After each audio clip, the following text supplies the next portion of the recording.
Praise God. Magandang umaga po sa lahat. Happy Father's Day! Yun talaga yung nantay nyo. Happy Father's Day sa lahat ng fathers. Daddy, Dad, Papa, and to our Father in heaven. Hallelujah! Alright, tayo po tayo.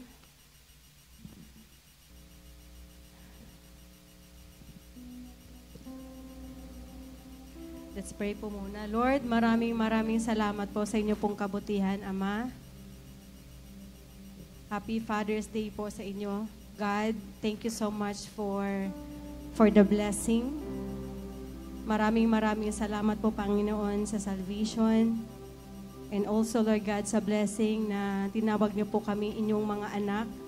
And thank you, Father God, Lord, sa araw na to, for you have prepared our hearts, Panginoon, to worship and to honor you, O God.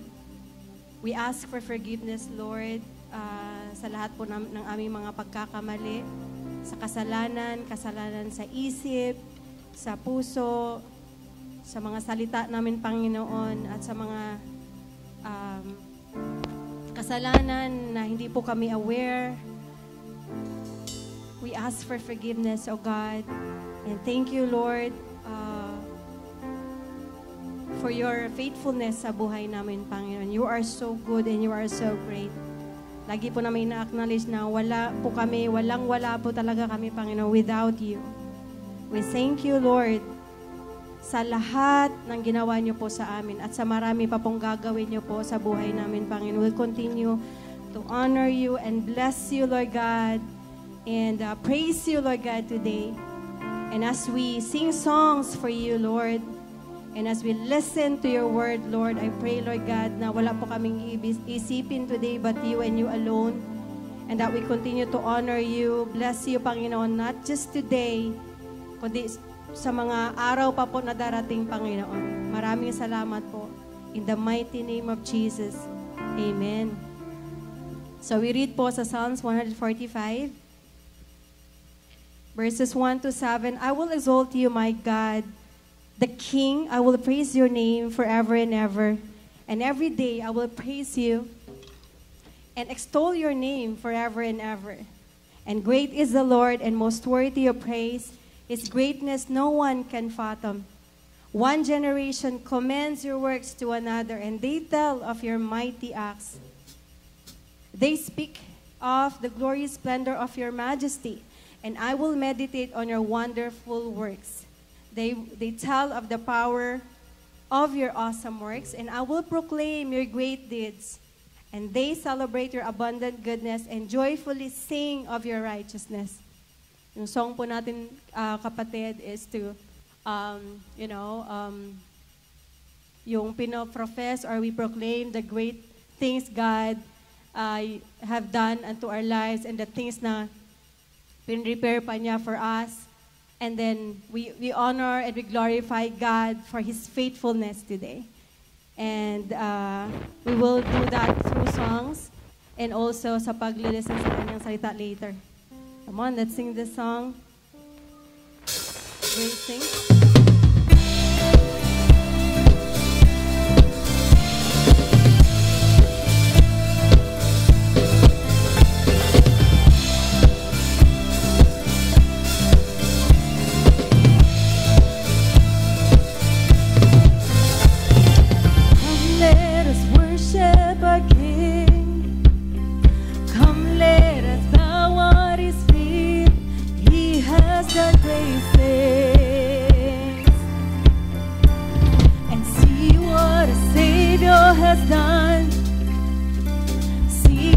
His love overcomes.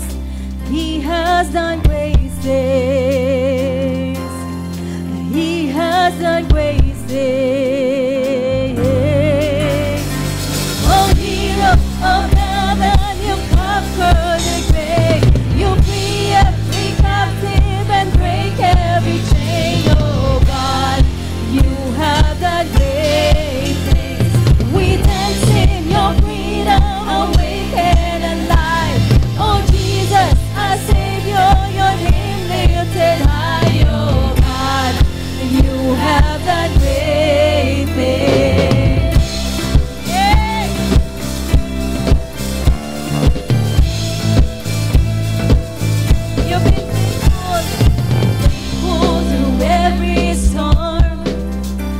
You'll be faithful forevermore.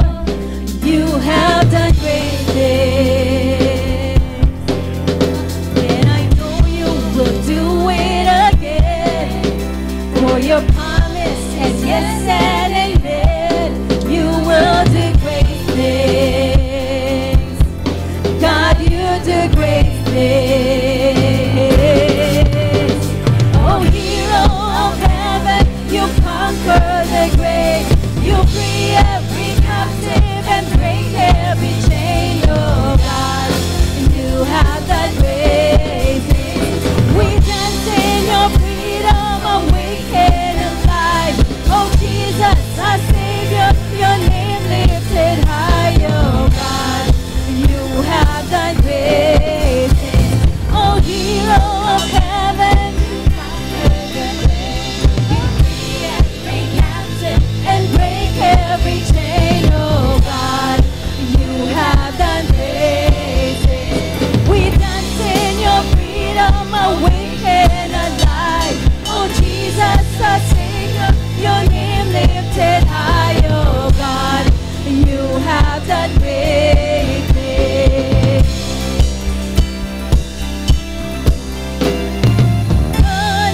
Hallelujah, God, above it all.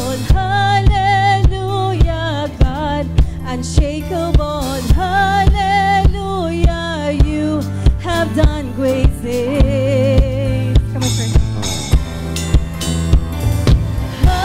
Hallelujah, God, above it all. Hallelujah, God, unshakable.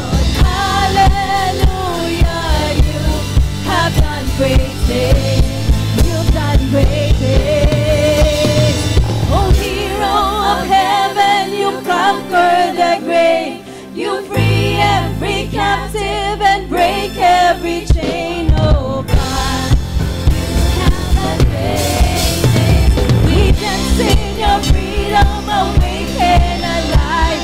Oh Jesus, our Savior, your name lifted high. Oh God, you have done great things. Oh hero of heaven, you conquer the grave.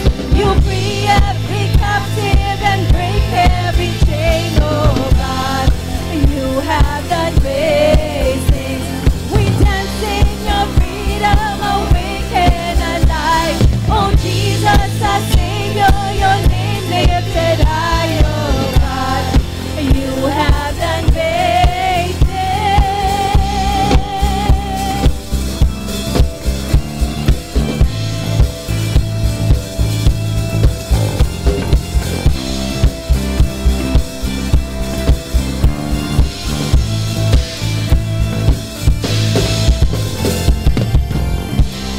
Amen.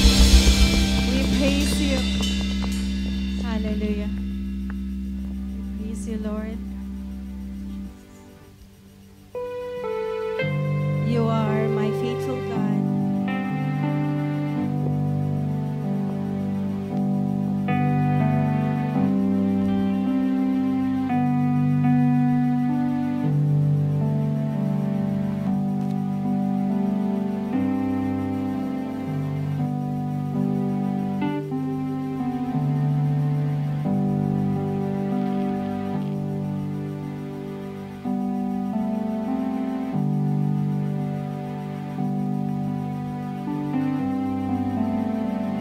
Lord of all the earth, how you care for me. You have made me, you will save and carry me always. You are faithful, you are faithful, you are faithful. Your joy is my strength. You are faithful, you are faithful, you are faithful. Your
You are holy, holy, holy, oh God. Oh, Jesus, Jesus, Jesus, you're great, you're great, you're great. We thank you, Lord, and we worship you. We cry, holy, holy, holy you are, oh God. Hallelujah, Jesus.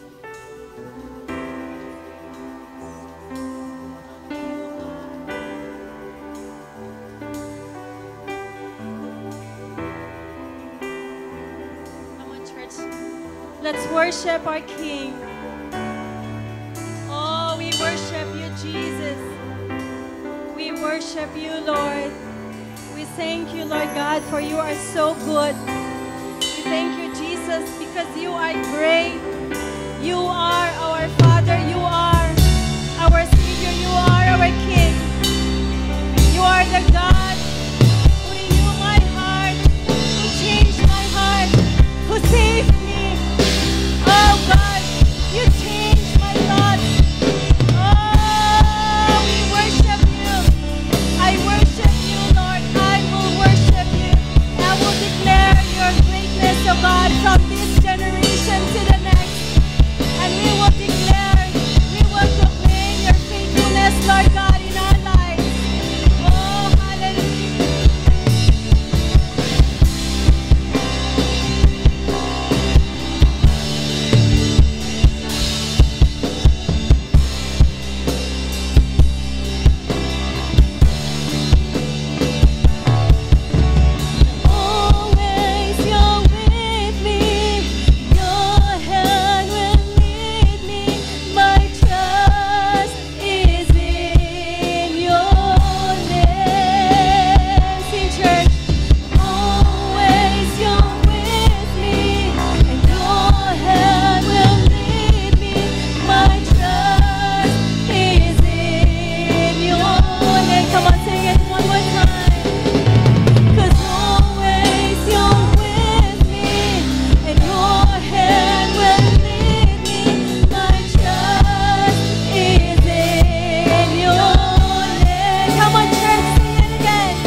Kantahan pa po natin ang ating Diyos. We say, holy, holy, holy you are God.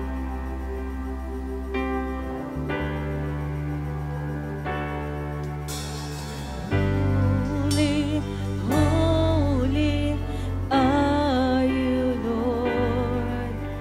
The whole earth will fill with your glory.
Yes, Lord God, we thank you, Father, for your presence this morning.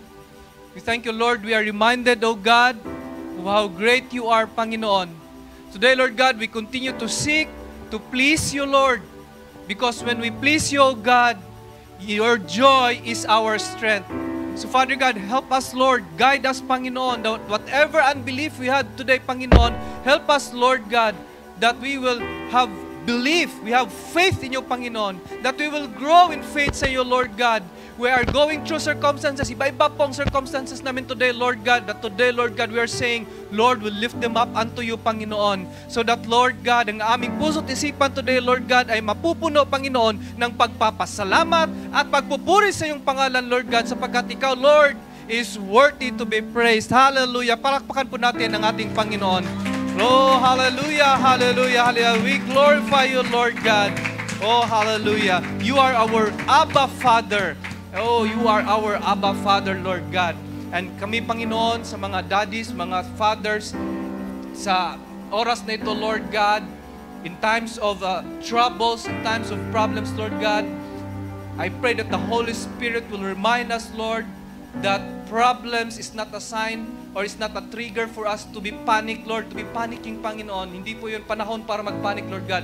But through the power of the Holy Spirit, it's a time that we will trust you, Lord God, and we will seek to please you, Lord. Yun ang titingnan namin, Panginoon. So i-guide niyo po kami, Lord, sa umagang ito, Lord, as we study your word. And I pray, Lord God, that the Holy Spirit will fill us and will anoint us, Panginoon, as we worship you through the study of your word. We thank you, Father, for this time and for our brothers and sisters who have come in this place to worship you, to seek you, Lord. May we encounter you personally, Lord. Hallelujah. In the name of Jesus, we pray. Amen and amen. Good morning po.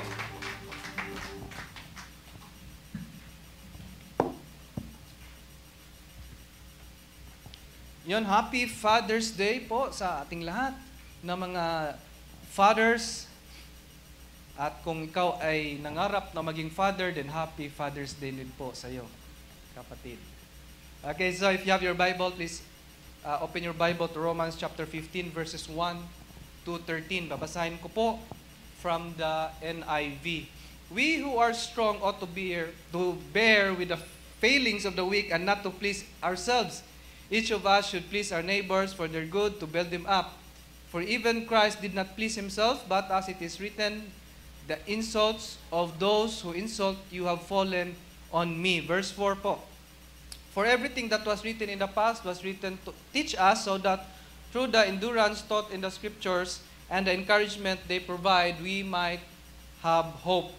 May the God who gives endurance and encouragement give you the same attitude of mind toward each other that Christ Jesus had, so that with one mind and one voice you may glorify the God and Father of our Lord Jesus Christ. Verse 7, accept one another, then just as Christ accepted you, in order to bring praise to God.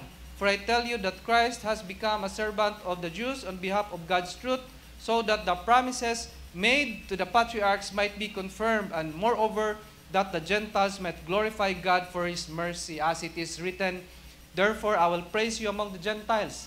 I will sing the praises of your name. Again, it says, rejoice, you Gentiles, with His people. And again, praise the Lord, all you Gentiles. Let all the peoples extol Him.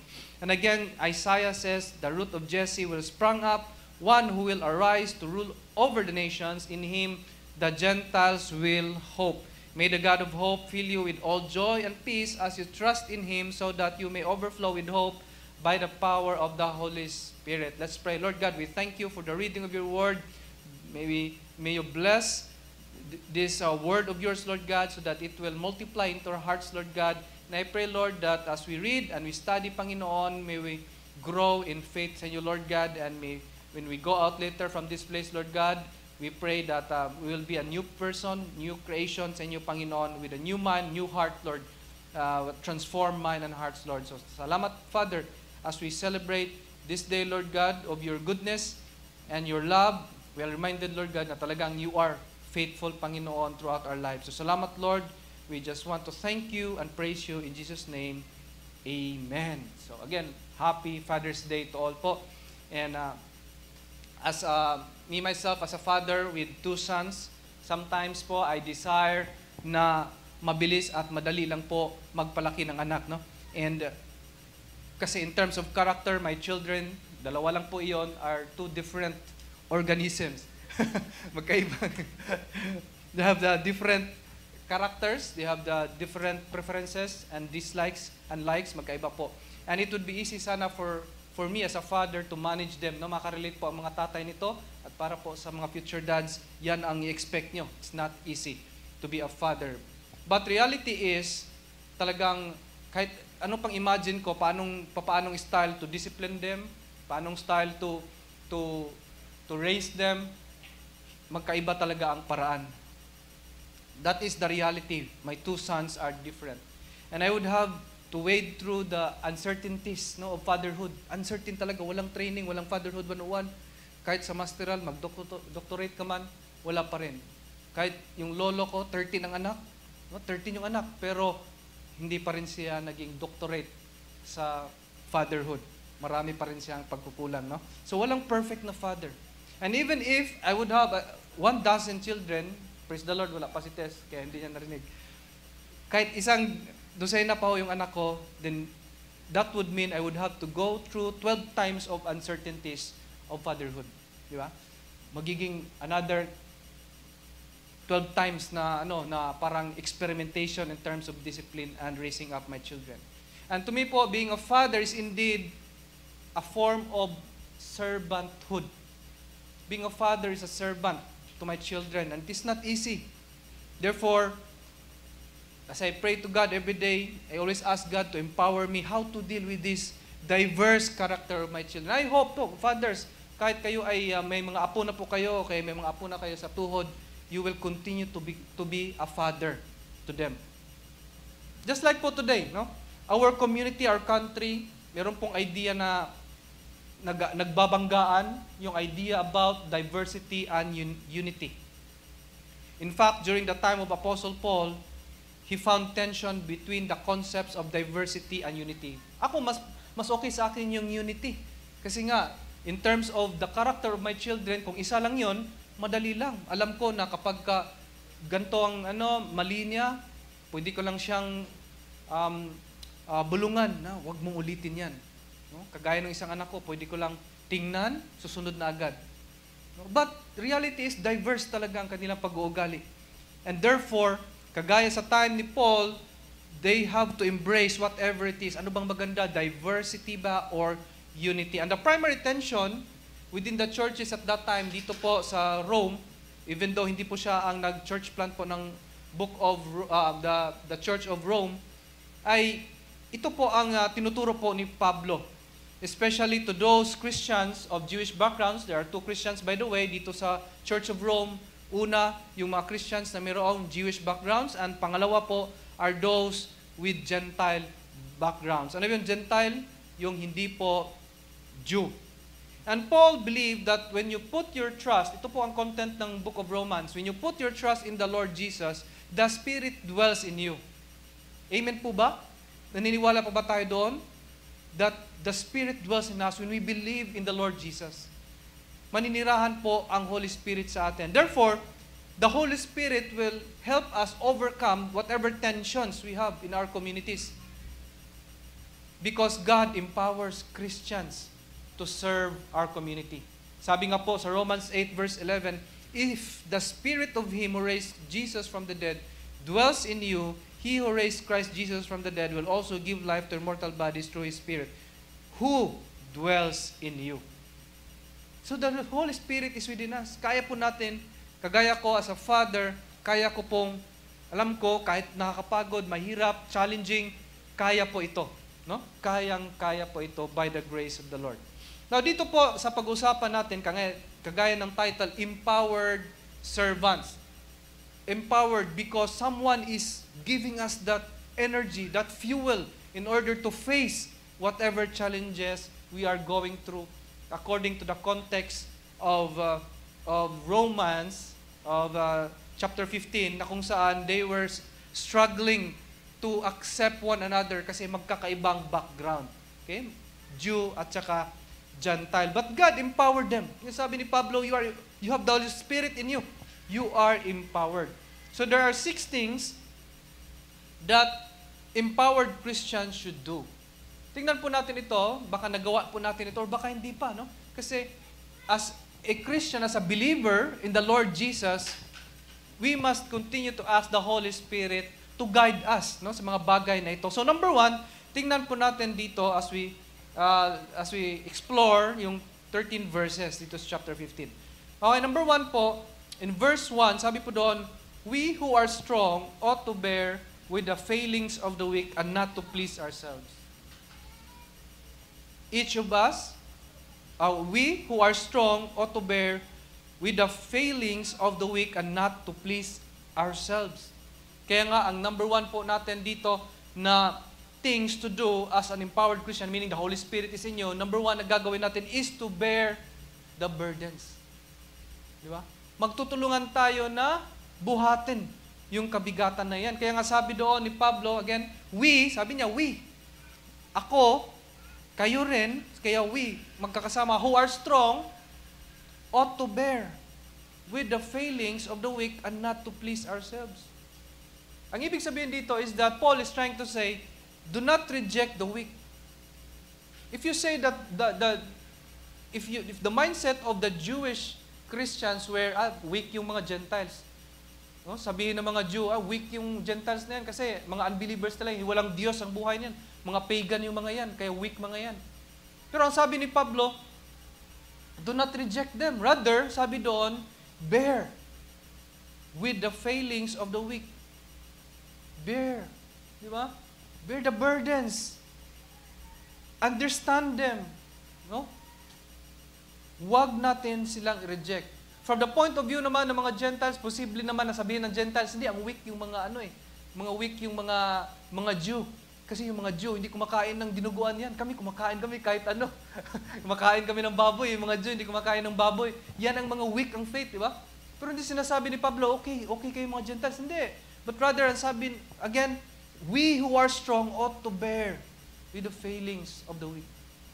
The principle there is that whoever is weak, kailangan natin silang tulungan.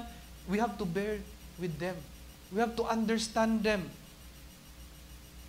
It doesn't teach us to be judgmental sa iba, but rather, no, sa mind mo lang, hindi pwede sabihin na, Brad, you are so weak. I know you are weak, kaya I pray for you. Hindi mo kailangan sabihin yung gano'n na, weak ka, kapatid. Pamukha mo talaga na mahinang nilalang ka, kapatid. No, bagong Christian ka lang, mahina ka. Hindi gano'n. But sabi doon, no, we have to bear with the failings of the weak and not to please ourselves. Hindi pwedeng sabihin natin na, sa ministry na yan, mahina yan, hindi marunong mag-gitara yan eh. Huwag na natin isama yan. But bear. Minsan nga, nagpa-practice ako dito dati, minsan di ba tumutugtog. Dami kong mali. But I praise the Lord dahil yung mga kasama ko, kahit mga magagaling talagang tumugtog, ay natiis nila ako. Siguro wala lang ibang bass guitarist siguro, kaya natiis. Pero I praise the Lord, wala akong narinig na, hinahina mo naman. Ano yan, Brad? Huwag ka na lang magano. Hawak ka na lang dyan, huwag mo na lang kalabitin yan. Di ba? Hindi, wala akong narinig na ganon. And it is an encouragement to be with the group as well. Minsan, may mga kasama tayo, di ba? May mga kasama tayo sa isang group. Sabihin natin na, ayoko makinig dyan. Kasi graduate yan sa mababang paaralan. Mababa lang yung paaralan yan. Ayoko makinig dyan, di ba? Sometimes we are judgmental because we think that the background of this person, yung educational achievement nito ay hindi naman ito at par sa akin. Di ba? But ang sabi dito ni Pablo, who are strong. No? If you believe you are strong in the Lord, you have that faith in the Lord, bear the burdens. Bear with one another. Paul thinks that the attitude of the strong toward the weak in this verse is so important.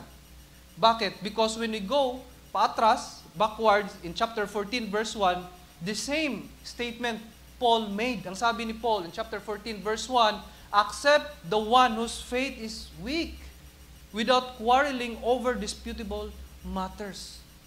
And he repeated this theme in chapter 15, again in verse 7, Inulit niya, accept one another. So the point here, ang attitude na gusto dito ni Pablo is that we have to think about those who are weak and bear with them. Bakit? Because alam ni Pablo that we need one another to grow in the Lord. Na walang maiiwan. All for one for all. Kasama lahat in the Lord. Because that's the reason why Jesus came. He came not only to those people who already know God, but rather to those who are poor in spirit. To those who need God. Kasi ang gusto ng Panginoong Diyos, magkakasama tayo in His presence. Today po, in this passage po, Paul was not talking about physical strength. No, baka sabihin nyo, physical strength yan. But rather, this is an issue of the conscience.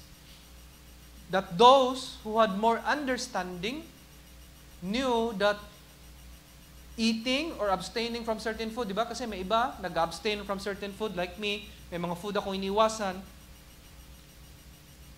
Our challenge now is whether stronger or weaker, ang importante or our focus should be to build up one another so that all of us will please God. No? Kagaya ng kanta kanina, sarap eh, na-remind din ako that the joy of the Lord is our strength. No? Pag yun ang sinisik natin, joy of the Lord. Pag iwan ko tong kapatid na ito sa ere, will I please God? Di ba? Nandun yung question. That's why whatever actions that we're going to take, pag tinanong natin, will this please God? Di ba? Ang magiging action natin is to help one another. To carry the burdens. To bear the burdens. Sometimes po, yung may mga pagkakataon na pag nagluluto si Tess, gamitin ko na siya sa example dahil wala pa siya eh. Pag nagluluto siya, minsan may mga jars na mahirap i-open, no? Magpa-open yung mga ingredients, ganyan. So, what she does is, tawagin niya ako, magpapa-help siya. Pa-open naman ito. Di ba? It's because she has a perceived idea of strength na kaya ko. Pero in reality, hirap na hirap din akong i-open. Di ba? Pero syempre, sa akin nagdepende. So, gagawa ako ng paraan paano i-open. Di ba? Iinitin yung lid, o kaya kukuha ng whatever na tools para ma-open talaga. Because there is this perceived idea of strength from her. And sometimes people who come to us, meron silang perceived idea that you are strong. Pansin nyo yung mga anak natin, pag lalapit yan sa atin, kasi yung idea nila sa atin, strong si daddy, strong si papa, strong si tatay, at strong si, kagaya ni sabi ni Jen kana, papa, strong si papa. Di ba? May perceived idea sila of strength, that's why they come to us. Kaya tayo, anong gagawin natin? We help them. That's why sabi ni Pablo, we ought to bear with the failings of the weak. Dahil, not necessarily may perception sila of strength, but rather, meron talaga tayong strength because we are empowered by the Holy Spirit who dwells within us. Kaya kaya natin to bear one another. The Bible also has the same theme, even in the Old Testament. As an instruction, no, this is applicable to us as fathers because children, kung ikukumpara natin sa atin, mga magulang, they are, kumbaga, the weaker. Parang ganon. That's why sabi nga sa Deuteronomy chapter 6, verses 6 to 7, and these words that I command you today shall be on your heart.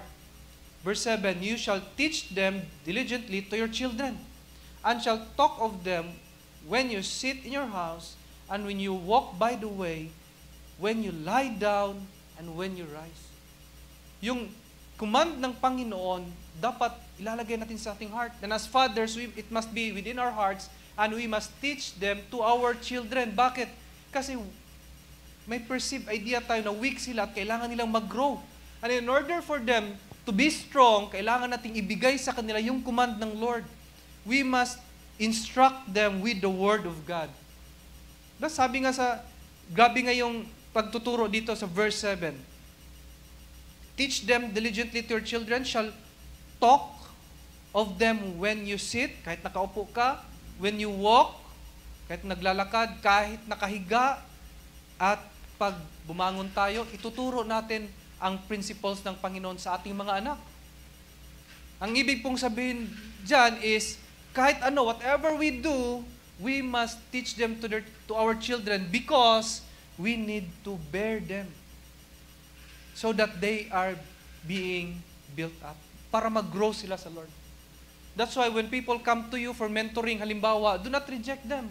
Huwag sabing mahina ka, but rather accept them and then teach them so that, sabi ni Paul, an example of bearing with the failings of the weak and not to please ourselves. Pangalawa, in verse 2, sabi po doon, each of us should please our neighbors for their good to build them up.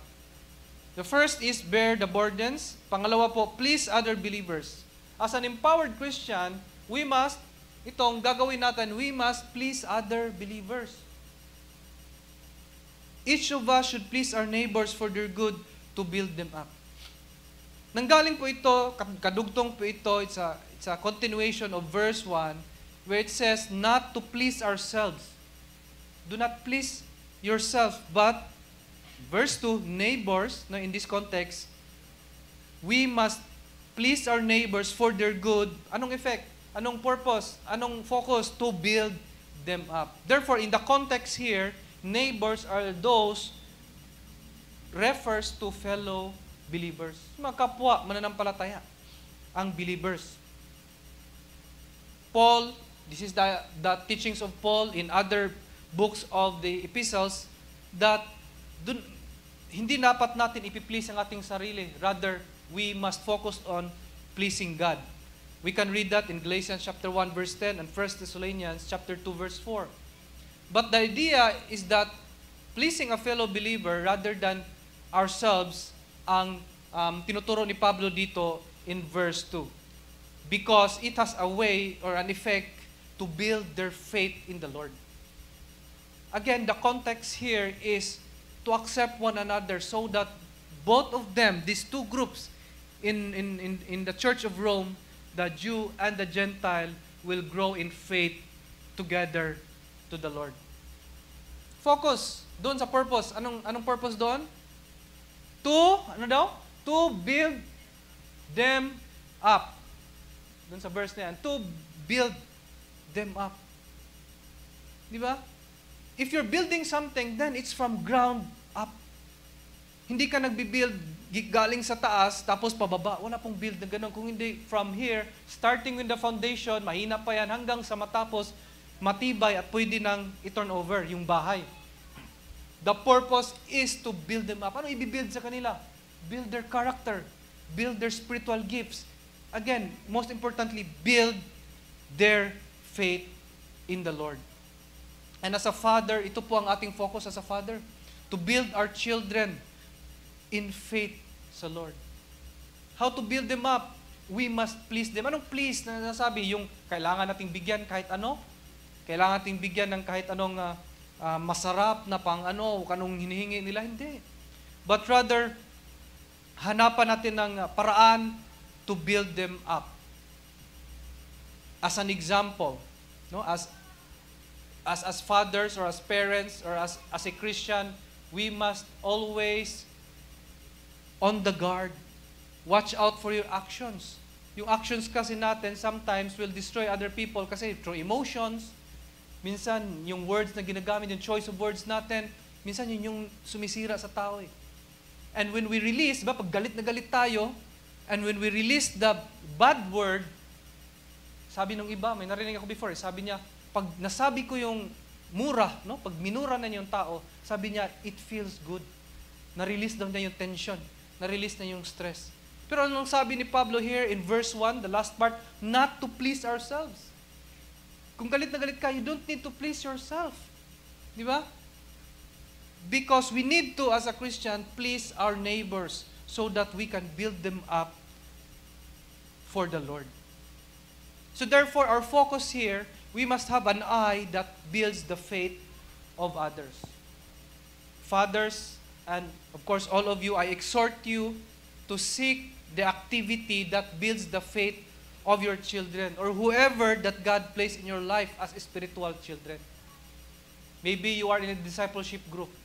Ano ba ang motivation mo para or bakit ka pumasok sa isang discipleship group? Ano bang motivation mo? Bakit ka nag-church? Ano bang motivation mo kung bakit ka pumunta dito sa isang grupo na ito? If we take the principle of Paul, it must be for building. Building one another in order to build the faith. Tingnan po natin mga anak natin, am I building the faith of my child? How can I build the faith of my child sa paglaki nito? Gusto ko ba na itong batang ito, paglaki na ito, ay isa sa mga nakasulat dyan sa poster na nakalagay sa sulat Most Wanted of the Philippines? Gusto ba natin ganon? Or rather, gusto natin nakalagay sila sa poster, speaker sa isang Bible conference, di ba? Ganda nun. Okay, makita natin sila doon sila yung future nandoon sa pera. Nandoon yung mukha sa pera. Di ba? Build them up for the Lord. Yan yung pangalawa. Please other believers in that context. In order to please other believers, do not give them kung anong talaga lahat ng demand nila, but rather seek what will make them strong in terms of faith sa Lord. Pangatlo, follow the example of Christ. In verse 3, sabi doon, for even Christ did not please himself, but as it is written, the insults of those who insult you have fallen on me. This particular passage po comes from a quote from Psalms chapter 69, verse 9.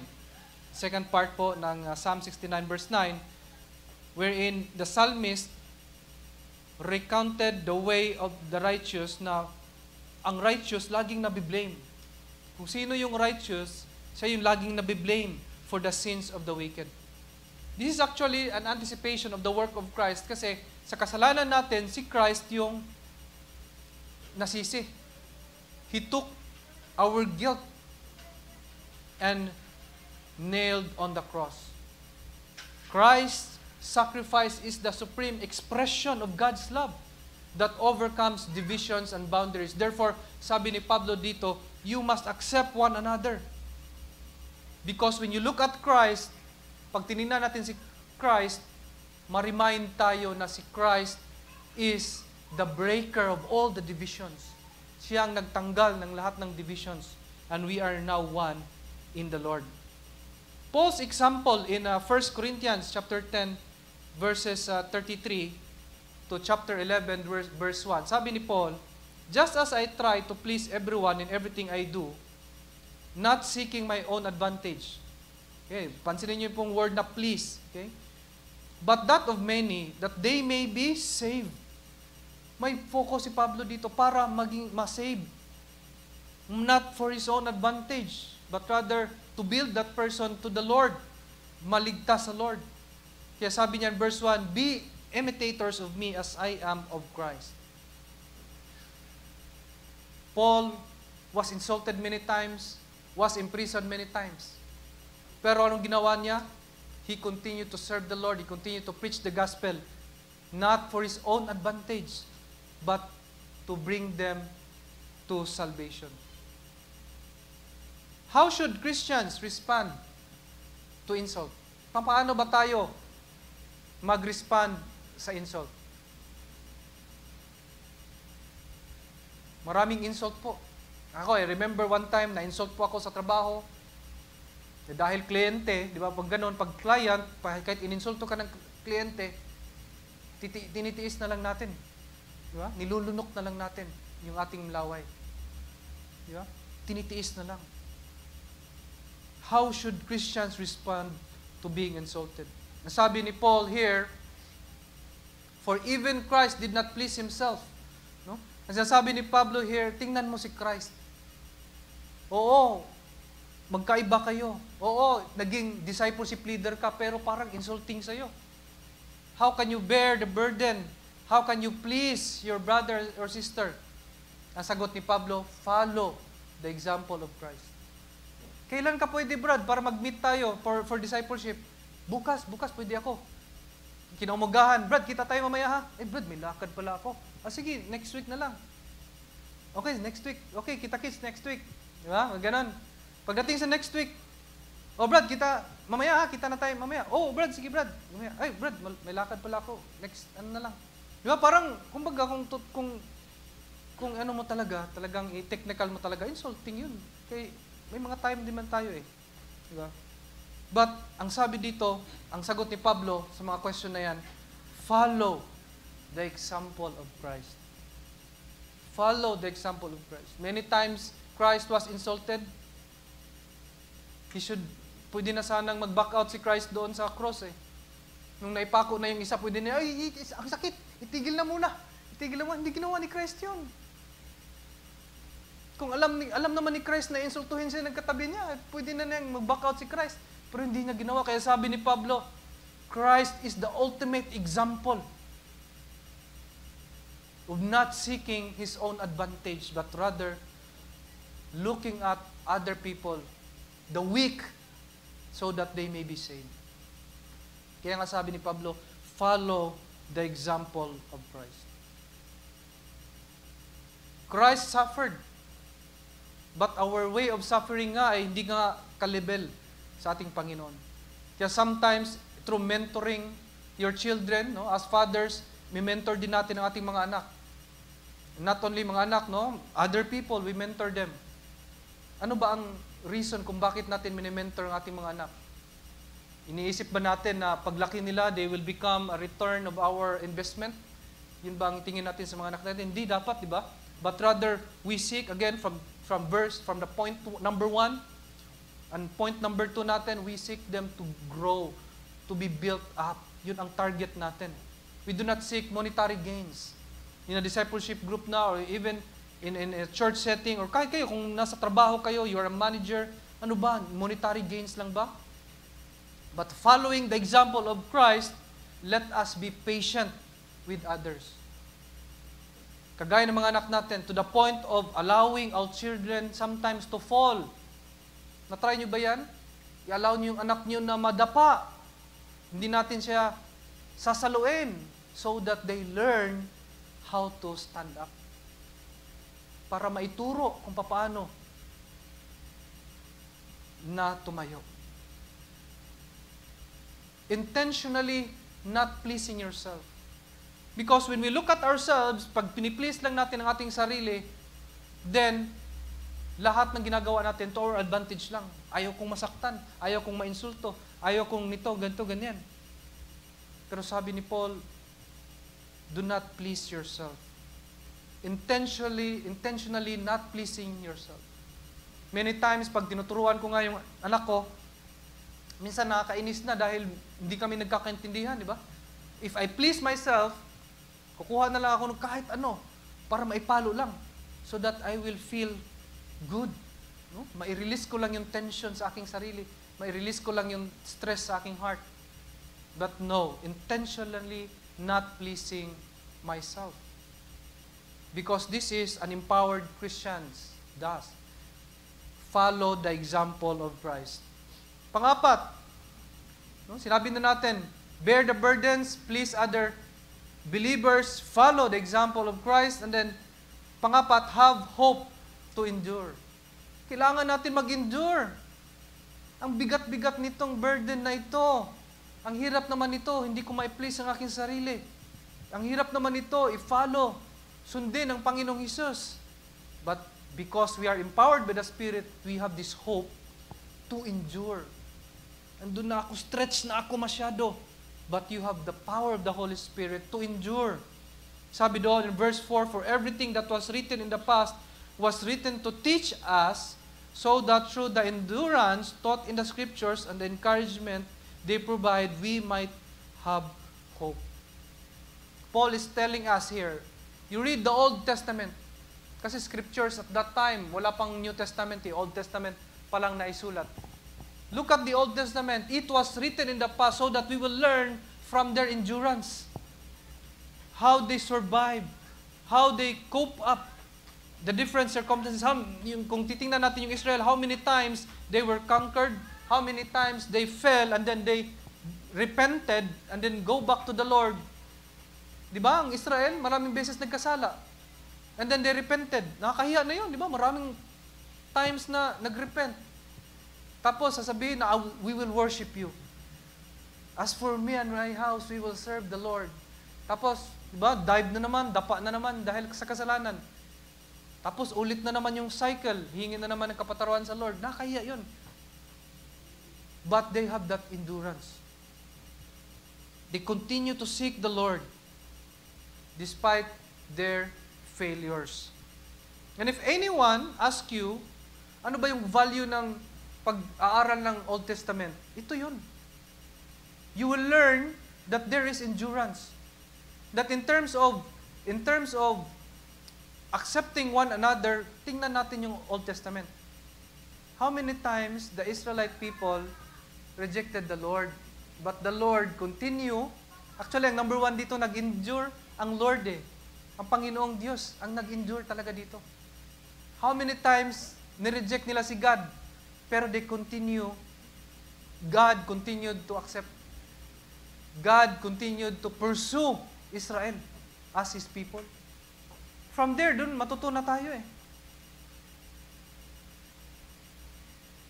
Therefore po, sabi nga natin kanina, do not please ourselves.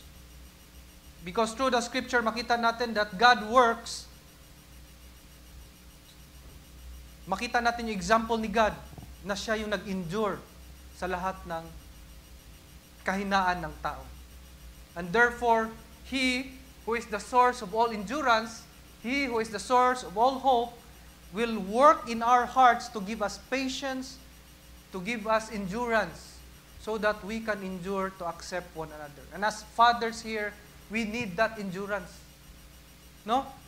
Bilang mga magulang, kailangan natin ng endurance to endure the challenges of parenthood, the challenges also of being a spouse, di ba? Endurance din to one another sa relationship. One time po, tinuruan ko po si Marco na magsulat. Okay, time na po ito na magsulat na siya eh. So, step 1, kailangan i-trace, no?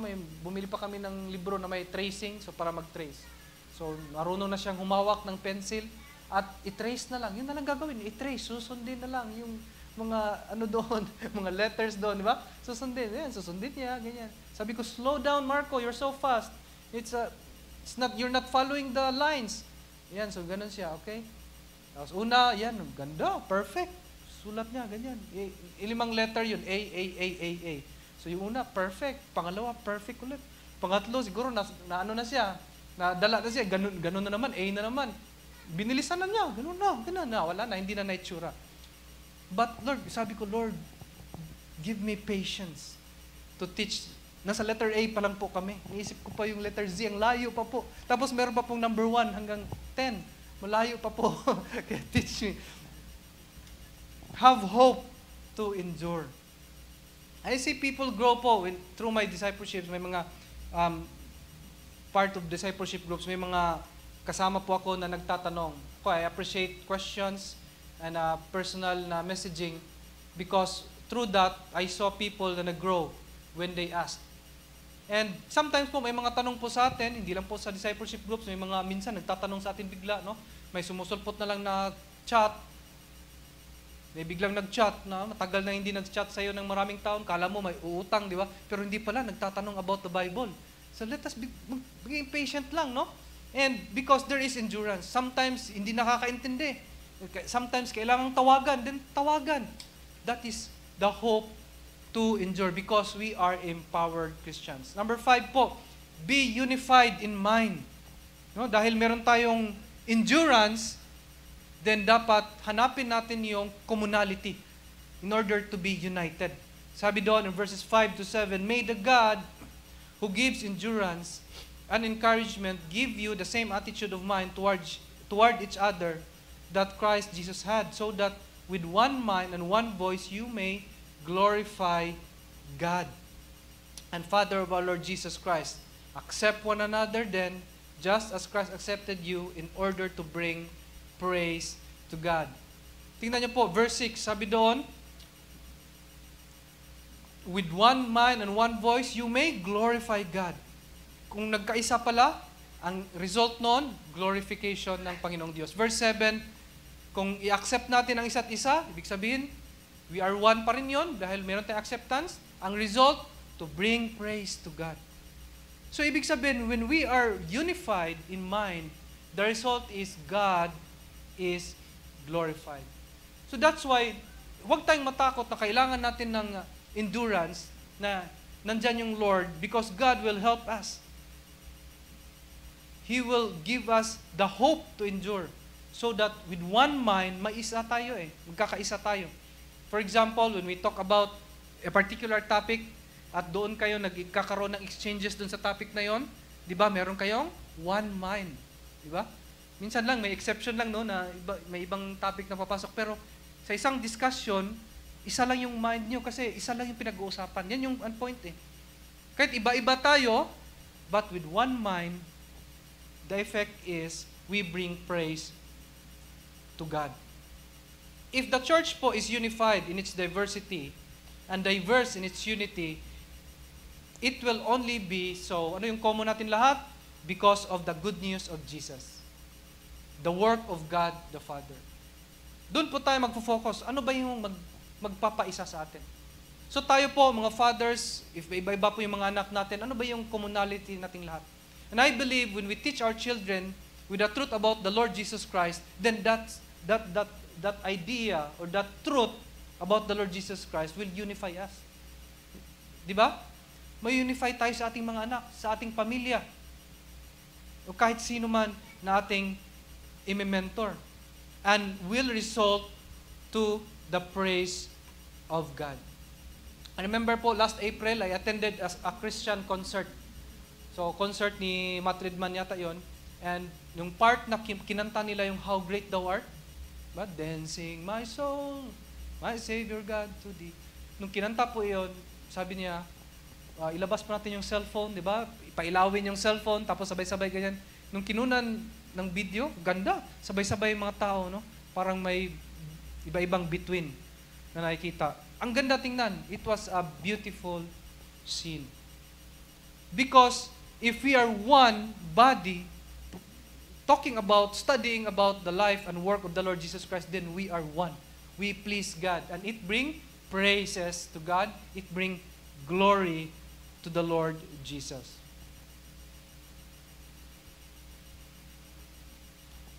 Observe po natin yung mga previous verses. Compare. Dahil kinumpara po dito yung mindset ni Christ. Nung una po sa verse 3, sinasabi ni Pablo doon, i-compare yung mindset mo with the mind of Christ. Pagdating sa verse 4, i-compare mo yung mindset mo, yung attitude mo with the Old Testament people. The point here is that we have to follow a standard. Meron po tayong standard na pagkukumparahan. At wala nang iba. Kung hindi, the mind of Christ and the experience of the people in the Old Testament. Mahirap po na i-achieve yung unity. And as a father, you have children with different likes, but with the power of the Holy Spirit, we will have a unified mind. So, i-pursue po natin yan. Something that will make us unified. Number 6 po, embrace diversity for God. In verses 8 to 12, sabi doon, for I tell you that Christ has become a servant. So sinabi na dito ni Pablo na naging servant siya ng Jews because of the promise of God sa mga patriarchs. And then, meron din siyang para sa mga Gentiles. Diba? If you go back to Genesis chapter 12, and then dito, he quoted from the Old Testament, sabi doon, therefore I praise you among the Gentiles. Sinasabi niya, in verse 10, rejoice you Gentiles. Verse 11, praise the Lord, all you Gentiles. And again, Isaiah in verse 12, the root of Jesse will sprang up, one who will arise to rule over the Gentiles, or over the nations, in him the Gentiles will hope. Ang point here is that Paul quoted the Old Testament. Bakit? Kasi sinasabi niya na kahit in the Old Testament, nasa mind na ni God ang mga Gentiles. Kaya don't reject the Gentiles. Nandun na sa mind ni God ang mga Gentiles. Therefore, Jesus came to guarantee salvation to the Jews kasi yun yung promise ni God sa mga patriarch. At the same time, to the Gentiles. In Deuteronomy chapter 32, Psalms chapter 18, and Isaiah chapter 11, yun po ang mga kinote dito ni Pablo. Therefore po sa atin, we must embrace diversity for God. As a father, we must embrace the diverse characters of our children. Iba-iba po ang ating preferences. Tayo po dito sa church, iba-iba po ang ating preferences. But when we stay, kahit minsan dito sa church, iba-iba ang gusto natin sa church. But when we stay in this church, kung saan po tayo dinala ng Lord, and not to transfer to another church, you are pleasing God because you embrace diversity. Kaya nga po, kahit within your family, kahit hindi natin gusto ugali ng ating mga kasama sa family, we continue to stay within our family. We embrace diversity within our family because it pleases God. When we embrace diversity for God, then we praise, we bring glory to the Lord. Bakit? Because we are empowered Christians. The Holy Spirit is within us. Ulit-ulitin ko ito. We are empowered servants of God and we serve one another. We serve our families, we serve communities, people na hindi man natin kaano-ano, we serve them because we are Christians. Kaya sabihan po natin ating katabi. Sabihan po natin, we are empowered servants of God. Sagutin naman natin yung katabi natin, sabihin natin, to love one another. Yan. Magkakilala kayo o hindi, we are empowered servants of God to love one another. So fathers or not, now that you know the truth that about this, that we are empowered servants, let it be reminded, ma-remind po sana tayo today that God can really help us. No matter anong problema na pinagdadaanan natin, anong challenges, with our spouse, kaya we have challenges with our children, lumalaki, teenager ng mga bata, medyo challenge na. Or, whatever problems you have today, may mga financial problem ba tayo, be reminded that God can help you. When we read verse 13, ito yung last verse po natin, may the God of hope fill you with all joy and peace as you trust in Him so that you may overflow with hope by the power of the Holy Spirit. Dalawang bagay po ma-apply natin sa buhay natin. Number one, believe that you will be filled with joy, peace, and hope. You are not that person na magsasabi, no, hindi, I'm depressed, I have no hope, I am hopeless, I have no bright future. Huwag po natin sabihin sa ating sarili. But rather, believe that you will be filled with joy, peace, and hope because when you accept the Lord Jesus in your life, the Holy Spirit is in you. Or maybe you have not encountered the Lord Jesus, hindi mo pa in-invite ang Panginoong Isus sa buhay mo, kapatid. Now is the time to invite Him as your Savior and Lord because He will fill you. The Spirit will be in you to empower you and that you will experience joy, peace, and hope. God's peace is not merely an absence of hostility. Ang peace po, hindi lang yung parang wala lang talagang gera, kaya peaceful. Hindi po yung ibig sabihin. Rather, it is a positive, active goodwill towards others. Kung ikaw yung tao na meron kang living in yung buhay mo, you intentionally pursue living in active harmony with other people, an active service for one another, that is peace. You are the one propagating peace. Diba? Hindi yung, wala namang gera sa time namin ngayon, we are peaceful. Hindi yun yung ibig sabihin ng peace. Kung hindi ikaw mismo, you create peace, then there is peace in there. Because God's peace will only happen when you yourself allowed God na mamunga yung peace sa heart mo. Likewise po, yung joy na sinasabi po dyan. God's joy is more than a pleasant state of mind. Diba? Yung parang okay yung hormones mo, yung okay yung feeling mo today, I'm good, I'm in a good mode, di po ako beast ngayon, di po yun yung joy. Rather, the presence of God, that even you are in the bad circumstances, andun yung love ni God sa heart mo, and therefore you have joy. And as we receive it from God, kasi source natin si God eh, and as we receive it from God, we, again, propagate it, spread it to one another. You are the source of joy. You are the source of peace. And when peace and joy are combined together, dala mo yung dalawa, Christ will reign in the hearts of others. Therefore, they will find hope in Christ. Amen? They will find hope in Christ. So therefore, when we go home today, dalhin po natin yung peace and joy of Christ. Do not be filled with rage and anger. Na halimbawa, road rage ka kaagad, di ba? Road rage ka. Ba't ka nag-road rage dyan? Di ka naman driver, pasahero ka sa jeep. Batindi na yun, pasahero ka sa jeep, pero nag-road rage ka. Okay? Instead, fill your mind with joy, peace, and hope.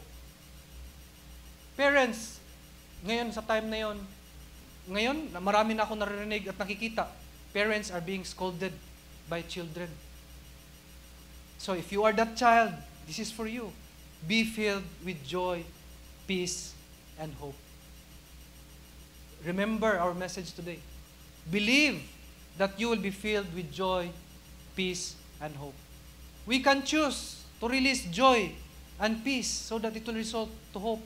Tayo po, we can choose that one. By not using condemning, demeaning, judgmental na words, but using words that can build others up.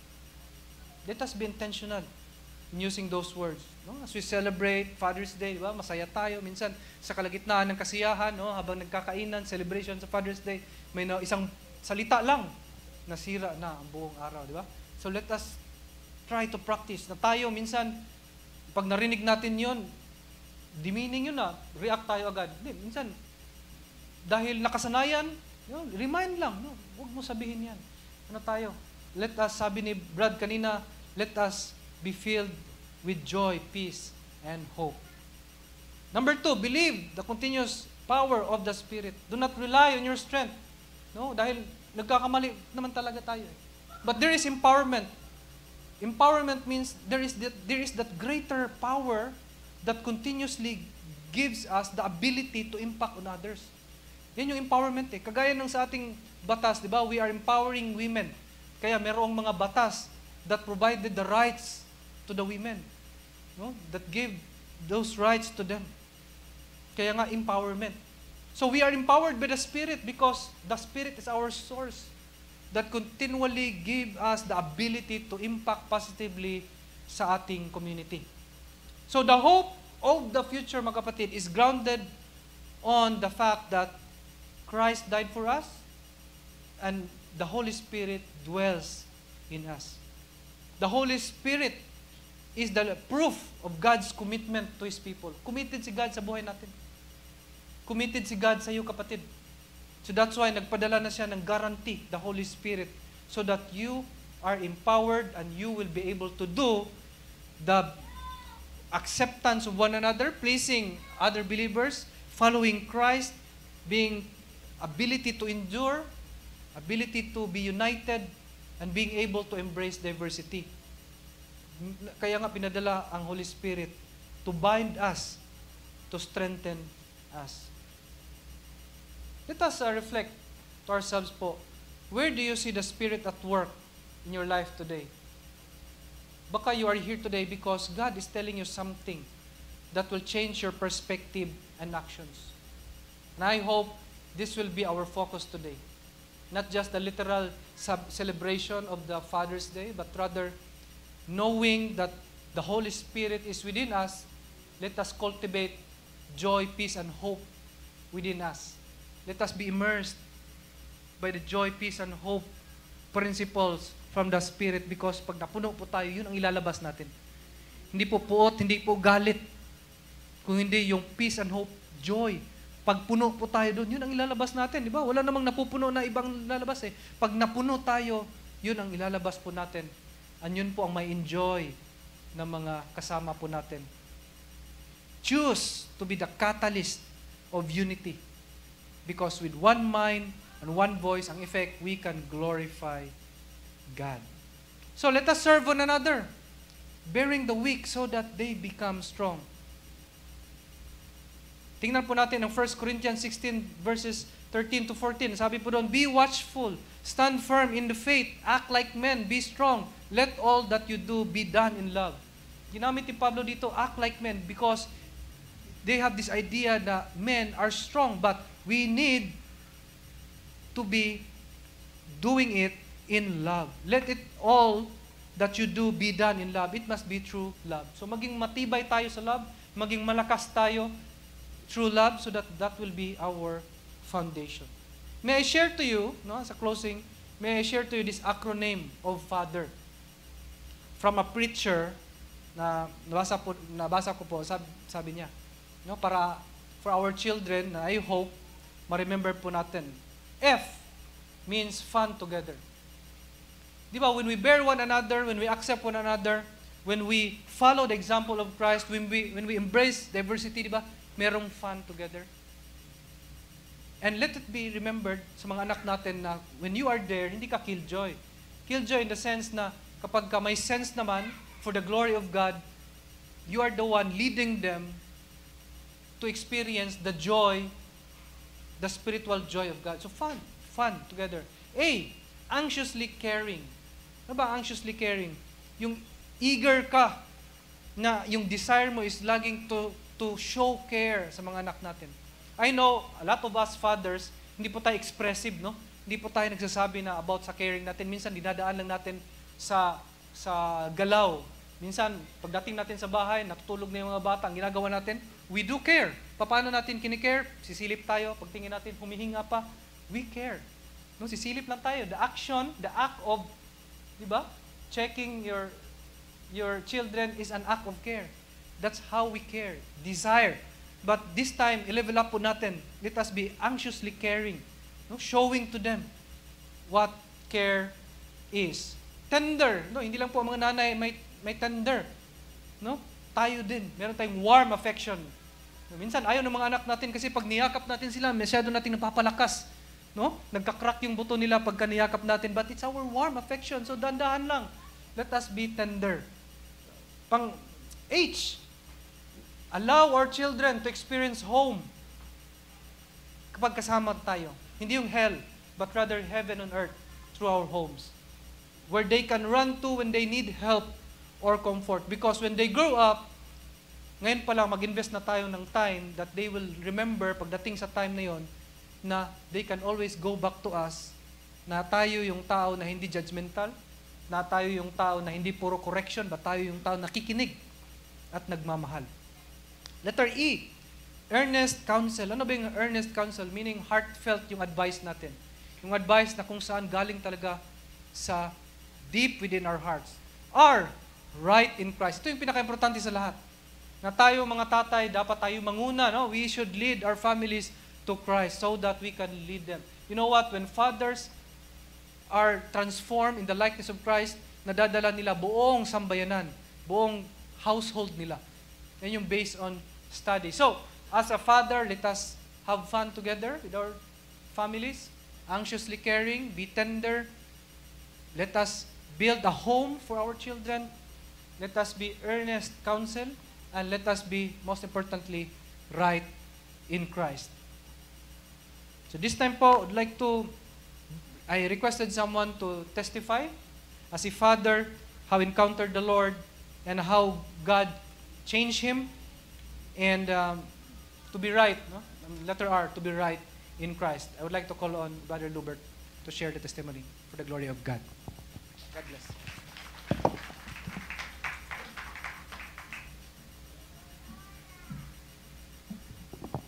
Hello? Yeah. Ganito pala yung feeling dito. Hello po.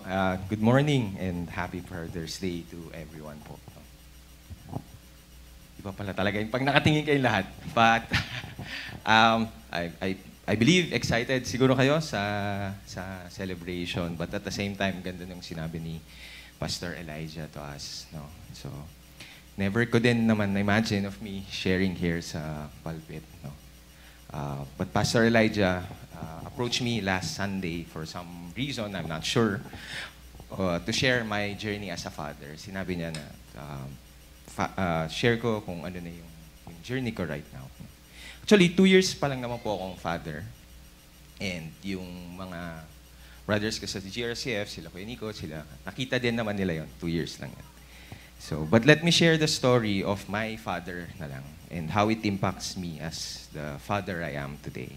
No? But let me introduce myself. So, I'm Lubert Thomas Taginod. I'm known dito sa GRCF as Lubert. Pamangkin ako ni Tito Ludi and ni Tita Emily. Baka mali masabi ko. Tita Emily. But si Alu talaga yung pamangkin nila. So, pamangkin-in-law lang talaga ako. I'm the husband of Alu, the father of Zion Hope. And just like everyone here, I am a son of God. No. Lumaki po ako sa probinsya ng Isabela, sa Santiago City. Yung tatay ko ay isang farmer na nagnenegosyo ng printing press. No. Yung mami ko naman is a housewife lang. No. And name kaming lahat na magkakapatid. 3 boys kami. No. After my father, which si Thomas Taginod. Yan. I always hear my lolo saying na the doubting Thomas. No. So, but didn't exactly know what it means. No. Habang lumalaki ako, I have different interpretation to it. No. But yun yung nare-recall ko lagi when they say that I'm doubting Thomas, or my dad, tinatawag ng lolo ko na doubting Thomas. No. Lumaki po kami na very close, no? And early on, my father became my idol. Idol ko siya. I always take pride in saying na pag nakikita ako sa community namin, anak ako ni Tomas, no? Because one, for reason na he's known to many, and as a generous and just person. So, mayabang ako na they known him for that. And gusto ko din malaman kagad na related ako sa kanya, kasi second, may perks din yon, no? So, they get acquainted. May special na pagpuna kaagad sa'yo. Yan. No? So, but then again, yun, from the songs he listen, the sports he's watching, yung mga teams na fina-follow niya, even the movies, yan. Sinundan ko lahat yon. And even when I see him sa mga kaibigan niya, pati sa mga trabahador namin, siya yung ginagaya ko palagi. So, growing up din, sa kanya ko lahat tinatanong, mga payo, mga lahat ng morning to evening.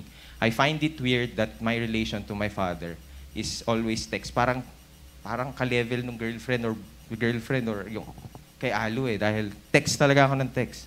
Kahit nung college ako or nasa US ako, he's always one text away. Lahat pa din sa kanyang kwento. Yan. In 2007, my father was diagnosed with a renal failure. Stage 3 na kidney failure. So yung dialysis became a routine for him 3 times a week for 13 years. But even during those times, nakita ko pa rin how he handled it. No? Pinag-aralan niya yon, gumawa siya ng everyday tracking of what is happening. Gaano kadaming tubig, gaano kadaming food, anong BP ko the first hour, second hour. So that's how he handled it. Ginawa niyang sarili niya yung experiment to understand yung illness. So, naglalo kong naging idol. Wow, 13 years pwede. No? But after 13 years, nung 2020, January 9, he died. That is after almost 3 months in the hospital. And half of those sa ICU pa. So, nandun yung feeling that I will lose my idol. No? But then, after 2 months, so this was March of 2020, Alu and I decided to get married. So, but let me inject, yun yung galing ni Lord na tumiming sa maraming bagay and to my life. So Alu and I got married 5 days before the lockdown. I was still grieving that time. So it was great timing na doon ako nagstay sa kanila. No? So we were staying here sa Makati, sa house nila that time. So, but up front, naisip ko kagad yung problema ng lockdown kasi hindi ito ang comfort zone ko. 5 na damit lang ang dala ko noon. Lalaba ako nito weekly. Worst pa noon, polo shirt lahat. So, kahit pagtulog ko, naka-polo shirt ako. No? At also, malayo ako sa mother ko and siblings, no? Which I can stay. They say there was also grieving. And I also had a big debt sa hospital. Tapos, not sure how to pay those, given na magla-lockdown pa. No? But then, sabi ko nga kanina, magaling si Lord. No? All of these were handled by Him. Literally. Your fathers know what you need before you ask Him, sabi nga, di ba, sa Matthew 6, verse 8. I remember my encounter kay Lord and accepting His as my Lord and Savior when I was confused on how deep my faith was. Nag-uusap kami ni Alu nito eh. And parang tanungan lang kasi 'di ba pandemic, this was the time na we were all learning about scripture, the Lord. We were close to our relatives and family. Everybody was praying literally.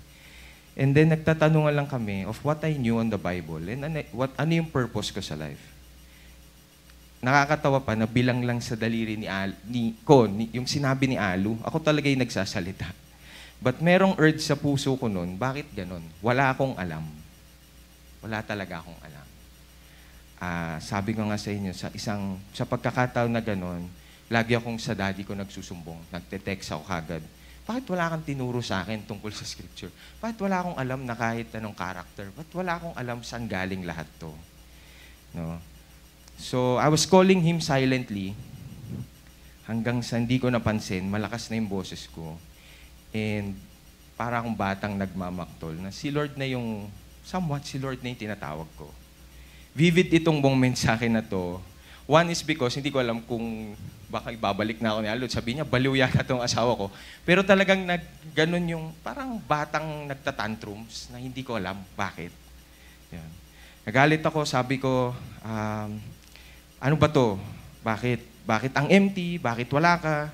Parang ang ako si Doubting Thomas noon. Yung story ni Doubting Thomas na yung sabi ni Lord is, put your hands dito sa tagiliran ko, sa kamay ko. And sabi nga, di ba doon, that blessed are those who have not seen and yet they have believed. Yan. Then true enough, can remember, basta nakatulog ako. The following day, Tito Ludi was already inviting us to have a group Bible study and prayer time sa family. Yung madaldal ako, became a silent person kasi makikinig na lang ako. Wala akong alam dito. Through God, nakilala ko din tong church na ito.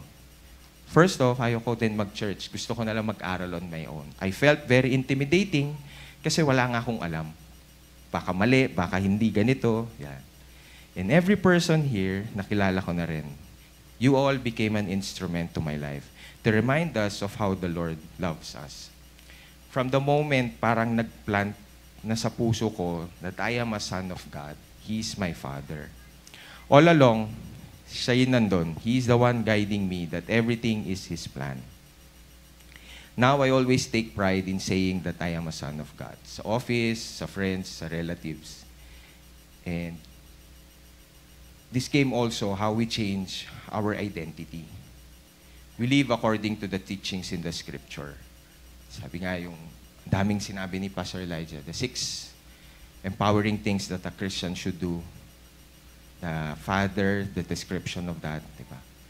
And being a father to Zion, sobrang thankful ako kay God of showing me how to be a father. Sinave niya talaga ako. Kasi upfront ang gagawin ko, I will please myself. Rock and roll ang buhay sana ni Zion. But now, rock and roll dito sa loob ng church. The songs he listened to, the things that he does, I hope he continues to do that. Di ba? And that will be up to us, the parents, no? And me as a father, no?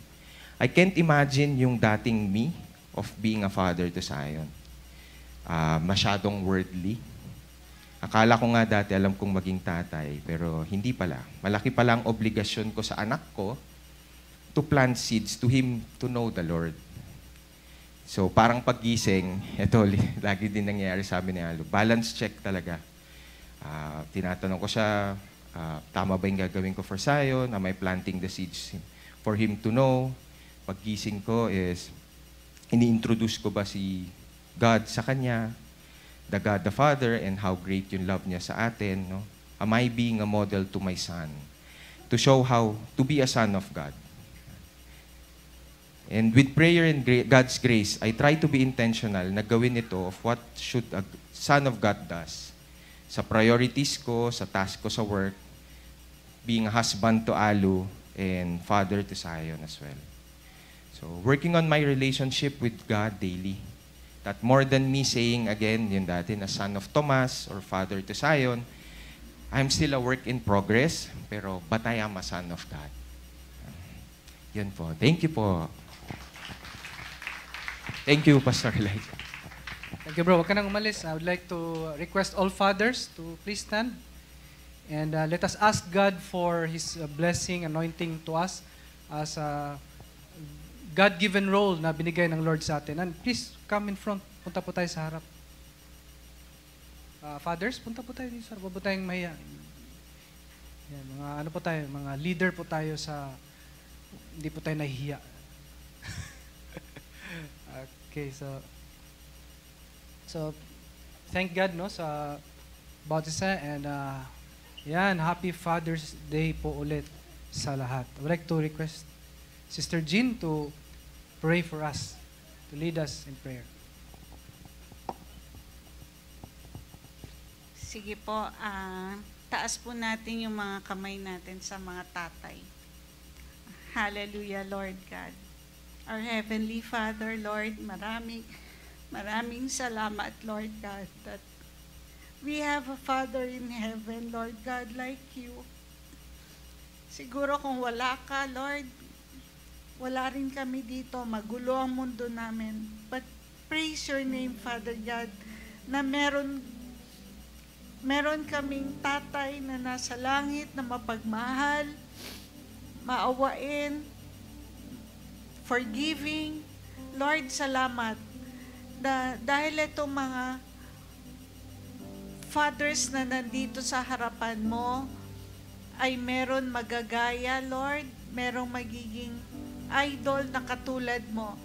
At mangyayari lang yon, Father God, through the empowerment of your Holy Spirit, Father God. Lord, salamat. We lift up to you all the fathers in the world, etong mga fathers na nasa harapan mo, the soon-to-be fathers, Father God, na sana, Lord, in everything, Father God, they will always trust in your name. Lalo na, Father God, pag pinanghihinaan sila, maraming challenges, Father God, sunod-sunod na problema, financially, even sa family, sa mga anak, Lord. Thank you, Father God, na nandyan ka palagi para sa mga tatay, Lord God. And as the head of the family, Father God, we pray, Lord, that they will believe and trust in your name, that there will always be joy, peace, and hope in their hearts, Father God. Lord, lagi mo silang yayakapin. Lagi mong ipaparamdam sa mga tatay na to, Lord God, na mahal mo sila, na kahit ano man yung pinagdadaanan nila, Lord, lagi kang nandyan para hawakan yung mga kamay nila, Lord, and provide everything that they need, Father God. Lord, huwag mo ring hayaan, Lord God, na mawalan sila ng oras sa iyo, Father God. Remind them always, Lord, through your Holy Spirit, that they will have a quiet time with you. Listen to your word, Father God. Listen to your guidance, Ama ko. Ama namin, Lord. Salamat, Father God. And Lord, as we celebrate this Father's Day, samahan mo kami, Father God, dahil ikaw naman talaga yung sineselebrate namin, Lord. Kasi kung wala ka, wala talaga mangyayari sa amin, Lord. Sabi nga nila, chaos, Father God. But thank you, Father God, that you are so patient with these fathers sa amin, Father God. Tulungan mo rin itong mga tatay na nasa harapan mo, Lord God, na maging loving husband, maging loving father to their children. Lord, maging maganda silang example sa mga anak nila, Lord God. At makita, Lord God, ang anak mong si Jesus sa buhay nila, Father God. Maraming salamat po, Lord Jesus. In your mighty name we pray. Amen. Amen. Thank you po. Thank you for the powerful prayer. Thank you.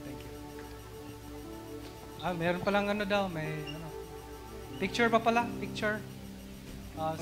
Sorry, balik daw po para mag-picture. Tsaka may pasalubong. And also, wag nating kalimutan, ipag-pray po natin si Pastor Veer. Wala man siya dito, but continue po natin pag-pray sa kanya. And welcome din po natin si Tita Deb, no? Yes, happy birthday!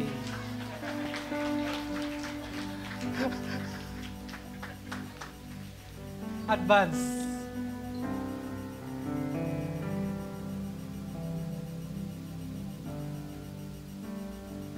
Ayan po. Thank you. Thank you po.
Hello. Ayan. Good morning, everyone. And once again po, Happy Father's Day po to all the fathers po here and pati na rin po sa buong mundo. And let us prepare po for our tithes and offerings. We can also send po yung tithes and offerings natin dun po sa QR code na makikita sa 4th page ng ating Redeemer's Word. You can scan lang that po. And for our special announcement po, we encourage everyone to participate in our church survey na makikita po yung QR code sa 3rd page ng Redeemer's Word to help po get your feedback or suggestions para po sa ating church. And also, we invite all kids to join Vacation Bible School at July 4 to 6, 2024. That is Thursday to Saturday sa 2nd floor po ng GRCF. And we are also still open for donations po para sa aircon. Just approach po any admin po ng church po natin if you are willing to donate any sum of money po. Our church also encourages everyone to join a ministry po sa praise and worship and also po sa kids ministry. Meron po ba tayong first-timers today? Wala naman po. Okay. Let us stand po as we pray for our tithes and offerings. Yeah, let's bow down our heads and feel the presence of the Lord. Lord, thank you for bringing us here today. And thank you for your word. We offer to you our tithes and offerings. May you bless the lives of your children, their work or business, as a source of income. We pray that these funds will be used according to your will and for the furtherance of your kingdom. Lord, give us wisdom and teach us to always choose to help others through giving and blessing those who are in need. We want to acknowledge, Lord, your faithfulness and for being our perfect Father in heaven. We may not be perfect, yet you love us in ways we cannot comprehend. We also thank you for our earthly fathers. Thank you for their lives and dedication to provide for their families. May you be with them on their daily grind and strengthen them through your grace. Thank you, God, and this is our prayer in Jesus' name. Amen and amen. May the love of the Father, the grace of our Lord Jesus, and the union and fellowship of the Holy Spirit be with you all. Go and be a blessing. See you po next Sunday and enjoy the rest of the day. God bless po. Praise God.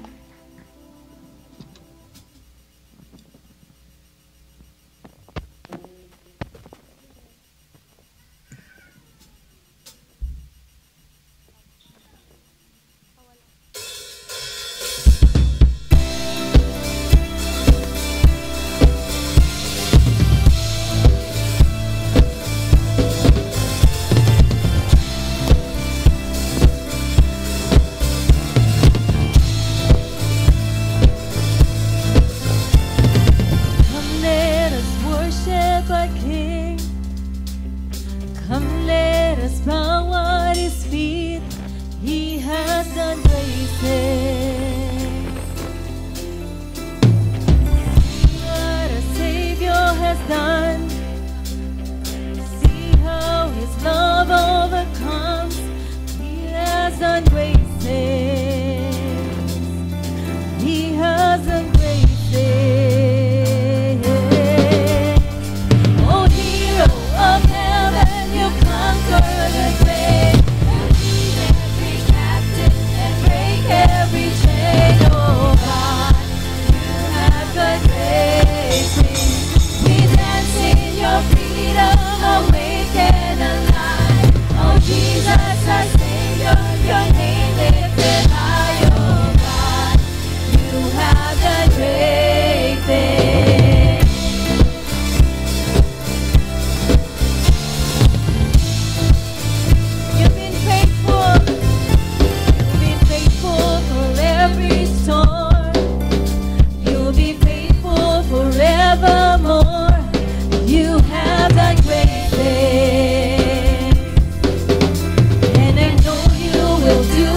have that great